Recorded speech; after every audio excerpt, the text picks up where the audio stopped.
I am Shaheem Shabazz, and I am so proud to be here today with my mom.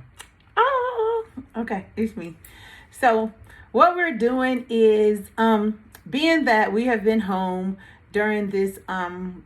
Yes, during like the coronavirus and Yeah, the stuff. Like, coronavirus. yeah, like even people still manage to like go out and have fun, but even though it's still going on, you just still manage to have fun, but it's not completely over yet. Like you don't want to you know, end up with something bad Yeah. happening to you. So what we decided to do since we have been home is we decided that we wanted to reach out to other people because there's not a whole lot of people that we can kind of I guess we can talk to other people on the internet, but nobody really in person that you can ask questions and they answer back. Like if they choose to, like that is if you're on The internet or something. However, like with YouTube, like yes, they can send you comments, Yeah. and Instagram when you're live, they Right. can like you can like see their answers too. But Yeah. So what we're going to do is just give people the opportunity to look inside our lives because Shaheem is 21 now and we've been dealing with autism his whole life. So we're just going to share our experiences. We're not professionals in any kind of way, but if it can help anybody out there, we're here to help and share our stories. So, when we'll just take it from the top, I guess. We'll go from there.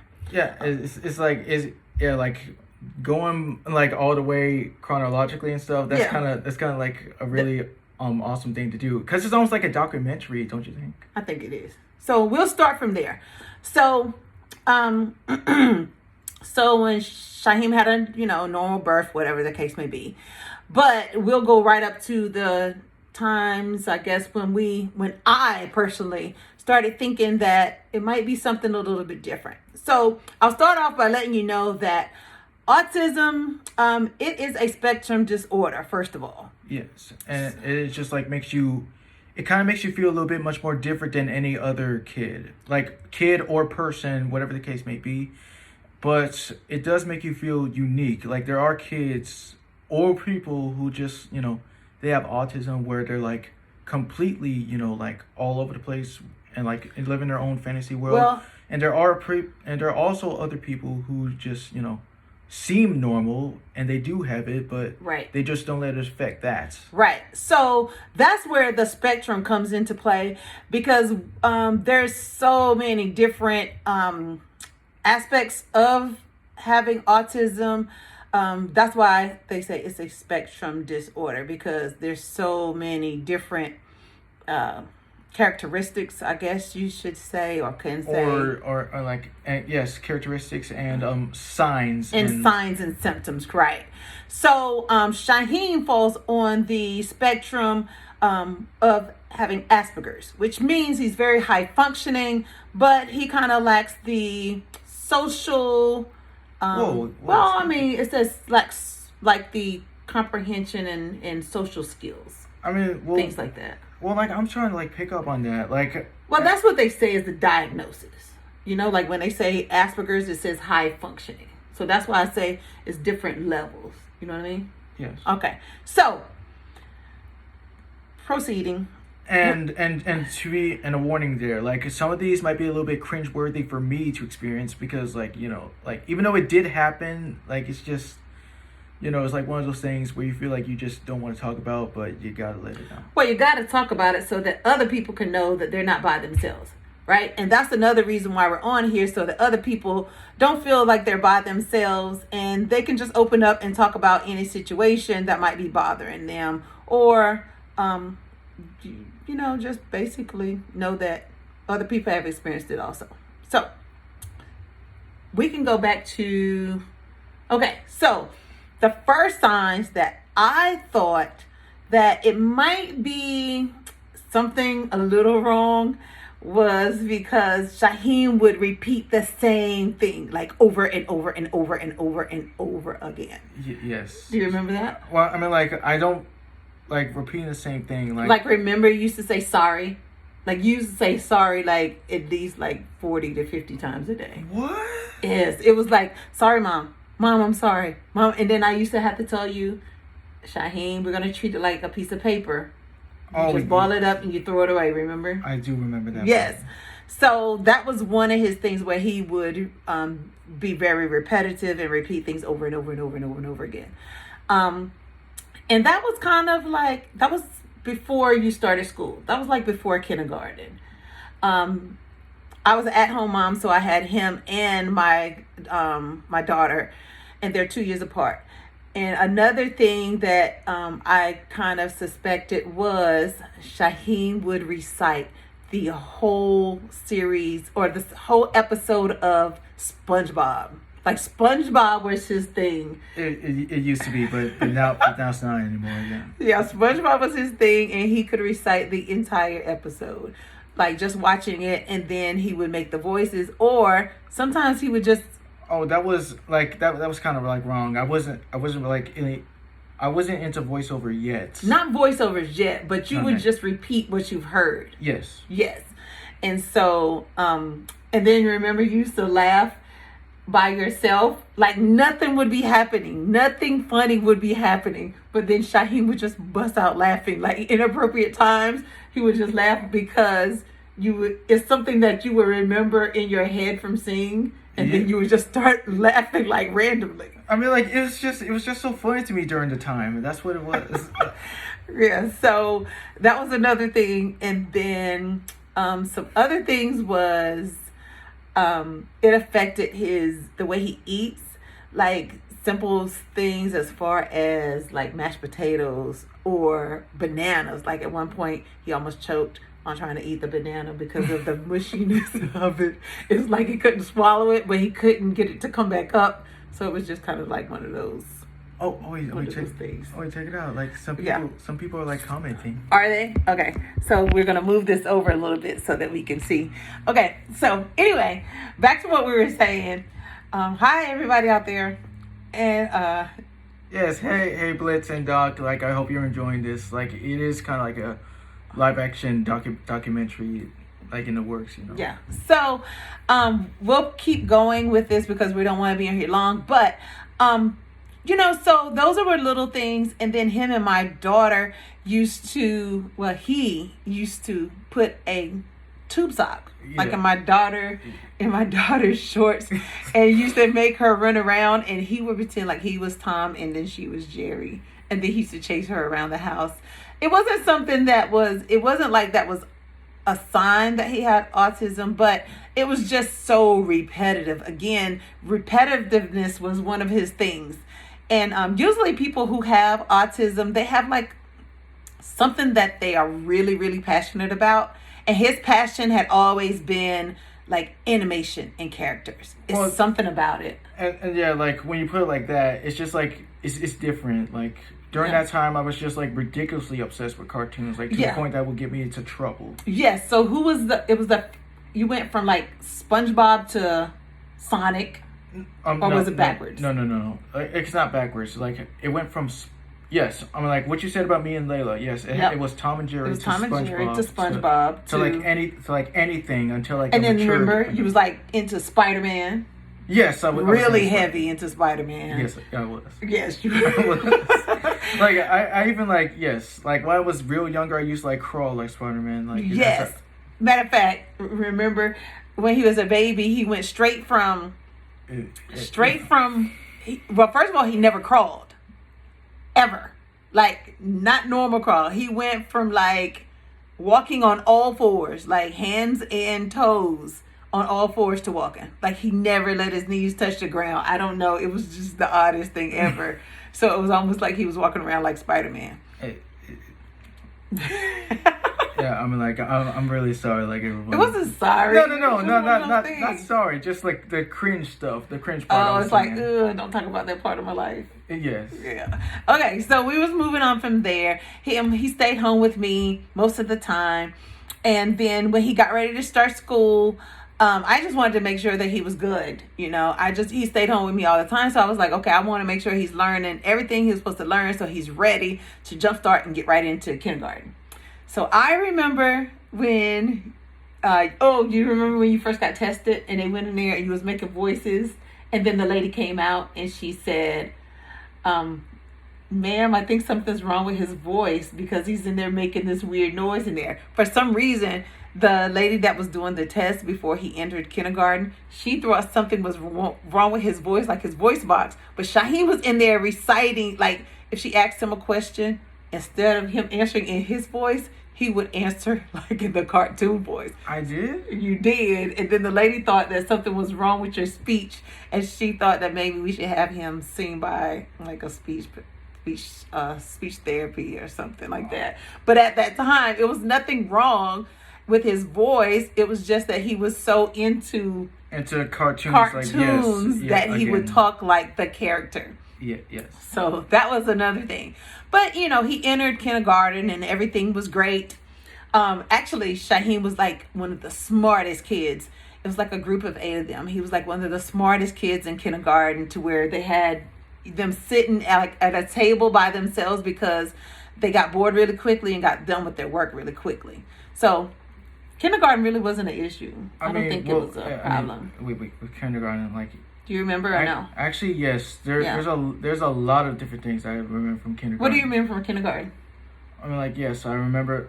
Well, I remember, like, I did, like, my first prank. Like, did you? In kindergarten? What you did? I put glue in someone's seat. Oh, Lord. Yes. See, things like that. But for the most part, in kindergarten, you know, we didn't have any issues. I think around about first grade, that's when we started seeing some other signs that was like the red flag of something might be going on here. Yes. Yeah, because little things like like the one time, like, yes, where the cartoons did get to me, like I repeated something from Toy Story. Like, we were all reading, like, some kid was like, it was a girl, like, she was reading in front of the class, like, it was one book that we made about, like, all of ourselves. Like, we made it ourselves. Like, we each took like a letter and we drawed ourselves doing whatever the letter was. Mine was the letter C. I was at the computer because I like being on it, like learning like Starfall and the alphabet and all that stuff. And then when I requested, like, we read it again, and she kept on rejecting and stuff, that's why I called her a backstabbing murderer. Oh, like, Lord. Yeah, little things like that. Definitely was some issues that we had to overcome. Yes. So another thing at that time was Shaheem used to watch Schoolhouse Rock. So all the time, Schoolhouse Rock I thought it was very educational. So he used to watch Schoolhouse Rock, and one day his teacher called and she said, "Have you been teaching him multiplications?" And I was like, "No, I haven't taught him multiplications. You know, why? Is something wrong?" Long story short, Shaheem was doing basic math. Basic math, like 1 + 1 is 2 and 2 + 2 is 4. But then for some reason in his brain, it would jump to multiplications. So it would like 2 + 2 is 4. And then the next 3 equations, he automatically would go 4, 16. 4, 8, 16, 32. You forgot 12. Well, you know. Yeah. You know what I mean. I can count by fours. Well, Don't be trying to put 4, 8, 12. I'm not trying to judge 16. you. Like I know you guys. You see what I'm saying? And then on the next equation, it might be something simple like 1 + 3 is 4 again. And so he would answer it 4. And then he would answer the next one correctly, but then he will multiply it by 3s. So those little things was kind of like, whoa. Yeah, which I had no idea that I did at the time. Like, No I was just idea. throwing it out. Exactly. So, of course, we didn't get him tested. We just thought he was really smart. You know what I mean? Which, he is really smart. And that's another characteristic of having autism, is because they're very, very, beyond what you see, beyond the label of autism, they're very smart and bright kids. You know, and so he had another symptom was trouble focusing. Yes. Could not stay focused at all. And sometimes teachers think that you're just being like disrespectful or unruly and things like that, but it's just that you just couldn't. Like he just couldn't focus. The smallest little things, like a fly on the wall. You remember that? Like a fly on the wall would, it's over. You can't get them to come back on task, right? Like because like they were just like buzzing like everywhere, like bothering. Like that's what they do. Because like I was just, just one of my biggest fears is just like flies. I can't stand them like at all. I think it was just from I think it was from originating me watching like Sam Raimi's Spider-Man. That's how it originated. See, little things like that, it stays in his mind. So, actually, one of well, we'll get into that later on when we talk about doctors and diagnosis and what they said and things like that. So we'll keep on task. So of course, school became a little difficult in first grade, and we worked through it. We at that time we didn't have a diagnosis or anything like that. We just thought, it was a kid just being a kid. But as a mom, I knew in my heart there was something that was a little different. So, being that we're a military family, also we moved around a lot, and so of course, another symptom with autism or kids that have autism is they don't like change. They're very routine. Shaheem was very routine. Things like, I remember this when you were little. So we would go to the mall. Oh my goodness. So in the mall, there was these little carousels that had like the rides on them. Yes. Okay. So if I took him to the mall and we passed by the little carousel, here I am. And I'm like, okay, I'm going to be nice. I'm going to let him ride. Well, since we did it that first time, every time we went to the mall, guess what? He expected for him to ride. Even when there was times when we didn't have time, he would like throw a fit and start screaming and everything. And I'm just kind of like, oh my goodness. But in his mind, this is what we always do. What's the problem? Why we can't ride right now? So that was another thing that I just couldn't quite understand. It just didn't click to me because, of course, I didn't have all the answers and there was nobody for me to get the answers from. So it was simple little things that parents like me would get frustrated, not knowing this was something that he couldn't help. And yes, and I honestly do feel bad about it too. But he don't have to feel bad. That's another thing. He's so caring and he's so polite and he's a people pleaser and he doesn't want anybody to be upset or mad at him. Oh, well, that's what I used to do. But like, I do understand now, like about the people pleasing part. Yes, yeah. I did used to do that, but now like I do understand. Like, yeah.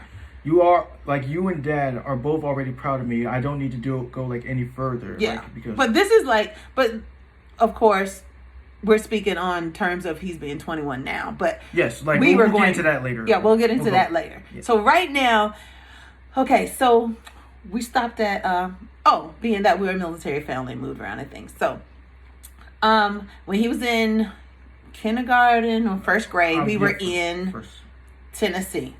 So then we left Tennessee and we went to El Paso.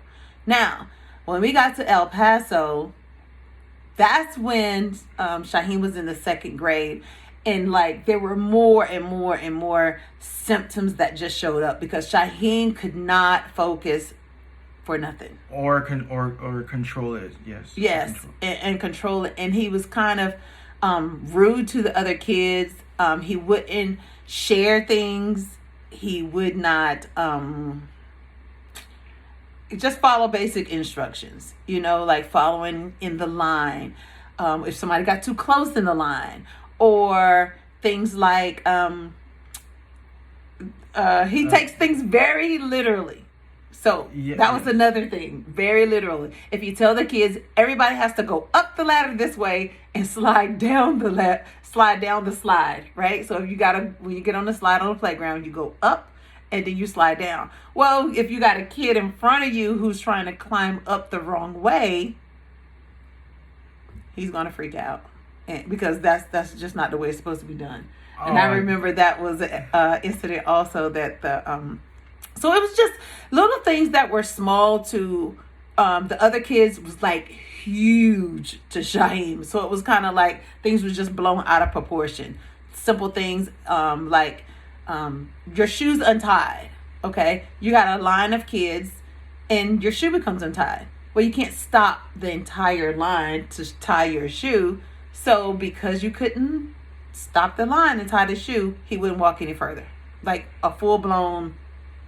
Which I do not remember, and that's when I discovered like learning like the difference between a big deal and a little deal. Right. During the time. Exactly. So now so that was second grade, and at that time we knew that going into third grade that they would start what was those tests called, like STAR tests or something, or oh yeah, I thought that only like occurred during like, or is it like standardized tests? I don't know whichever name it goes. I know that they start the standardized testing in third grade. So it was my concern that if we don't do something now, I know that he's having a difficult time just doing the regular work. If we was to go on and let him proceed to the third grade, not having any help with him in the classroom, that he would struggle. Yeah. So when we were only in El Paso for a year, and it was my decision that when we moved, I would go ahead and make the decision to hold him back a grade.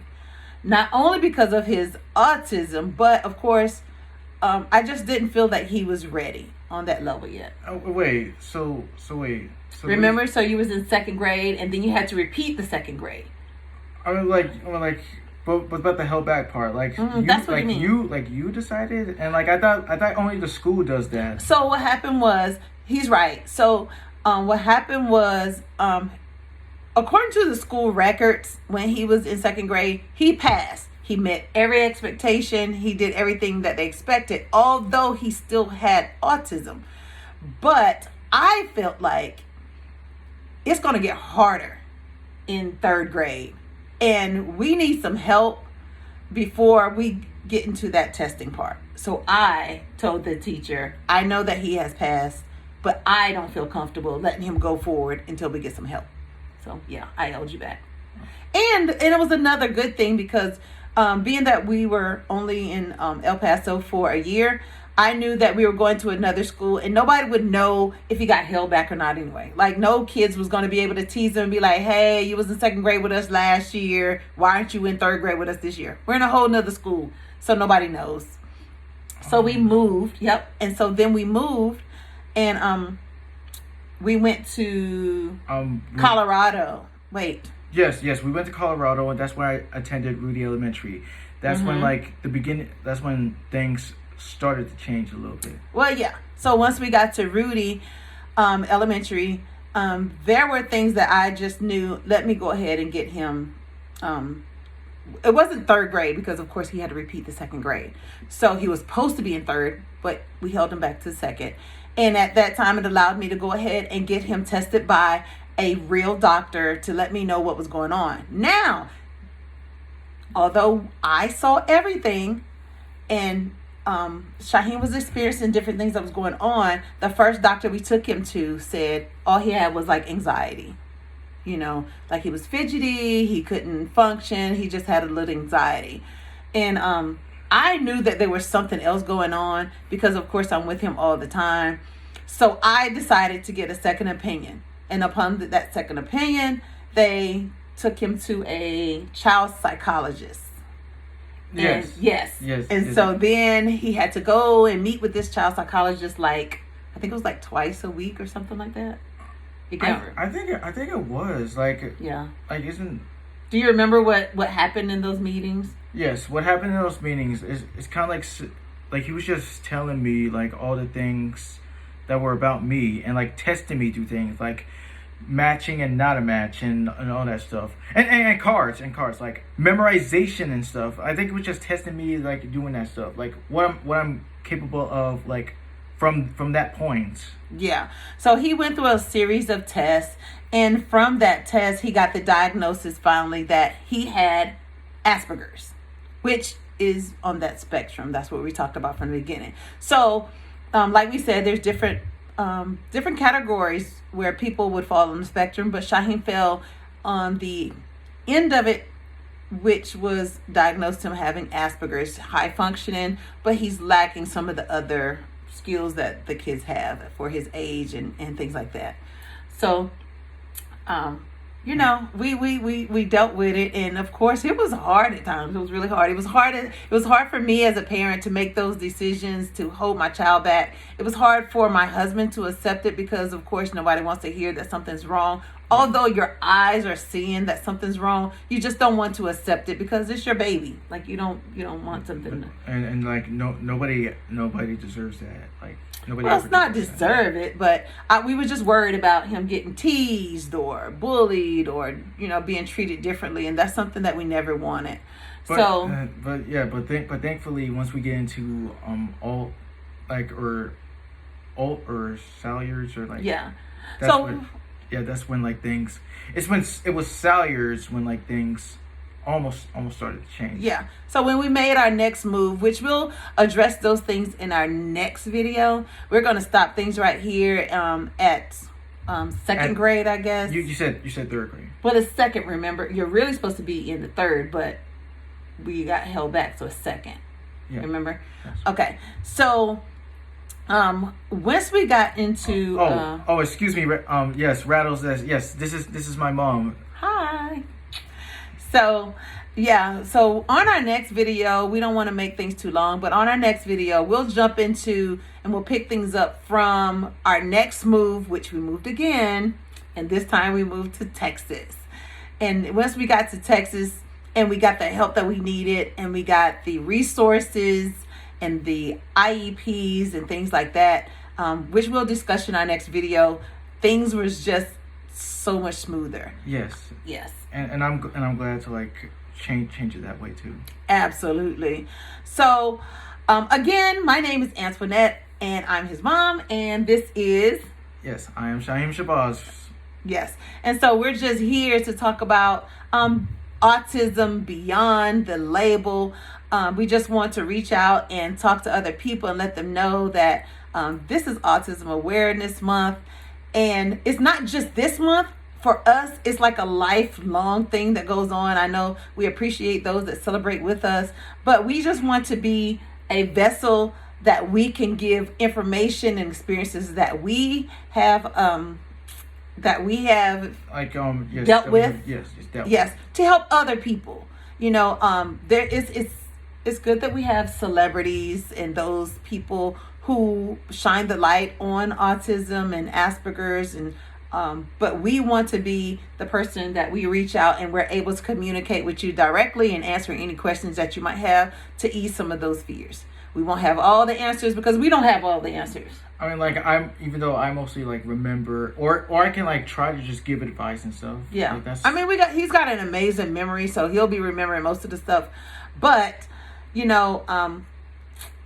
we will definitely help as much as we can, and we're definitely here as a support system because we would have definitely benefited if we could have seen someone on TV or video or social media trying to share the things that they went through. So hopefully we can help someone out there. Okay, so with that being said, we're going to go ahead and wrap this up for this evening or this afternoon. Yeah.